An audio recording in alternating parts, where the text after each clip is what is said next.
में कुछ लोग ऐसे हैं जिनकी सोच मात्र यह है कि वो मात्र ऐसे व्यक्ति से अपना रिश्ता रखना चाहते हैं जो उनके लिए काम का है, उनके लिए उपयोग का है, जिनसे उनका स्वार्थ जुड़ा है। अगर ऐसे लोग हमको पहचानते हैं और हम उनके किसी काम के नहीं, तो वह हमसे रिश्ता रखना नहीं चाहते। तो भाई, इस प्रकार के लोग बहुत बड़ी भूल में हैं। उनको हमेशा याद रखना चाहिए कि दुनिया में कोई भी व्यक्ति, कोई भी जीव जंतु हमारे लिए अच्छे बुरे समय में काम आ सकता है।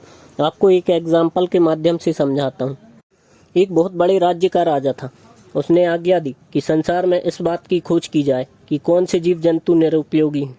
बहुत दिनों तक खोजबीन करने के बाद उसे जानकारी मिली कि संसार में दो जीव, जंगली मकड़ी और मक्खी, बिल्कुल बेकार है। राजा ने सोचा, क्यों न जंगली मक्खी और मकड़ियों को खत्म कर दिया जाए। यह सब चल ही रहा था कि इसी बीच उस राजा पर एक अन्य शक्तिशाली राजा ने आक्रमण कर दिया, जिसमें राजा हार गया और जान बचाने के लिए राजपाट छोड़कर जंगल में चला गया। शत्रु के सैनिक उसका पीछा करने लगे।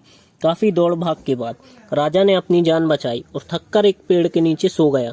तभी एक जंगली मक्खी ने उसकी नाक पर डंक मारा, जिससे राजा की नींद खुल गई। उसे ख्याल आया कि खुले में ऐसे सोना सुरक्षित नहीं, और वह एक गुफा में जा छुपा।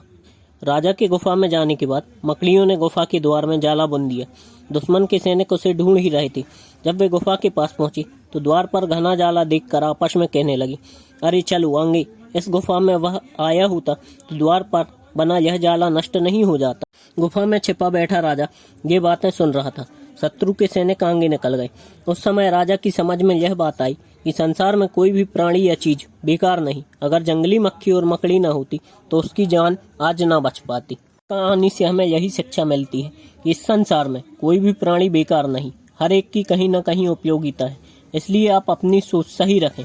हमें हमारे जीवन में कभी भी किसी भी व्यक्ति की आवश्यकता पड़ सकती है, इसलिए सभी से परस्पर व्यवहार बनाए रखें। जय हिंद।